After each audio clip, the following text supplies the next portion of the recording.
Myself and Very Dark Man, we have never followed each other. I wasn't following him, he wasn't following me. I just realized when people said tag, reach out to these people.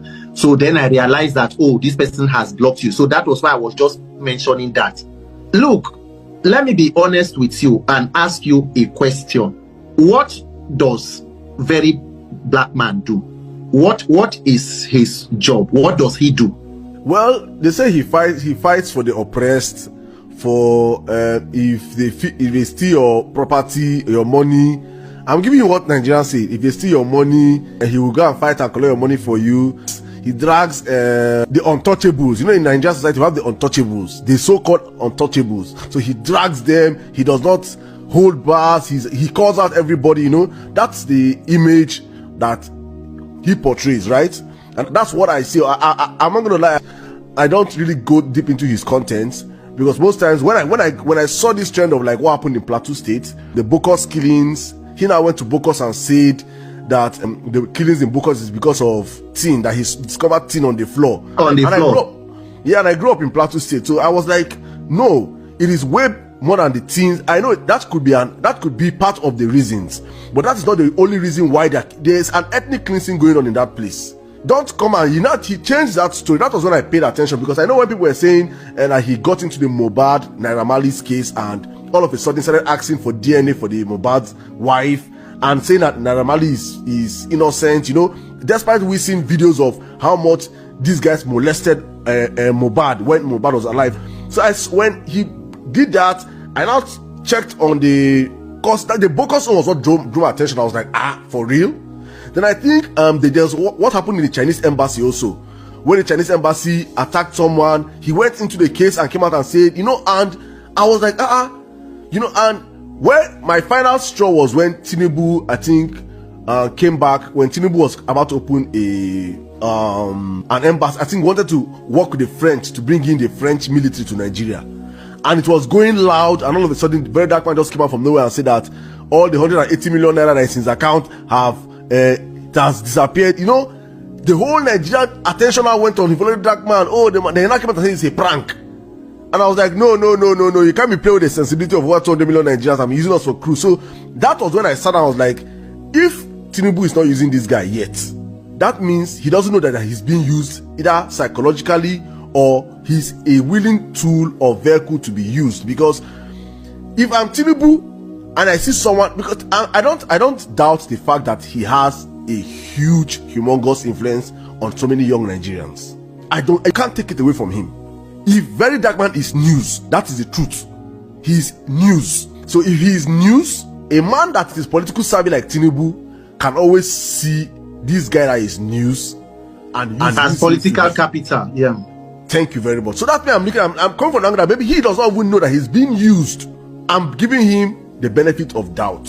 That is where I'm coming from. Well, where I am coming from, and I have said it, Nigeria needs to work to fix our institutions to be able to work efficiently. Because the question we will ask is, if law enforcement is doing the job they ought to do you need private individuals to be acting as proxy police officers? Is that how it is supposed to be? If you talk about the case of Mohbad, that was a state case of alleged or whatever it is, or whether homicide. Under normal circumstances, when authorities, for example, even in the US, if the FBI is investigating a case of that magnitude, not even the US president is allowed to comment on an active investigation. But what happened in Nigeria is that private individuals were running concurrent investigations with what was going on with the state. People came out and were making postulations about how Mohbad's wife was, how the child she has does not belong to him, and all of that. Nigerians need a strong figure to look at. Nigerians need somebody that they can call a champion. And because they do not have it in their leadership, when you see figures who are, and then again, there is something with the kind of making poverty look like a virtue. In Nigeria, if you want to be the friend of the poor, pretend to be poor and fight the rich. Try to bring people who, because rich, if you are rich, it is assumed that you are doing something wrong in a society where there is so much poverty and suffering. So anybody who stands as that stopgap to challenge those persons who we see as wealthy and doing wrong becomes the hero. Even when sometimes the person who is also even when sometimes that person is also looking for an opportunity to get to that class.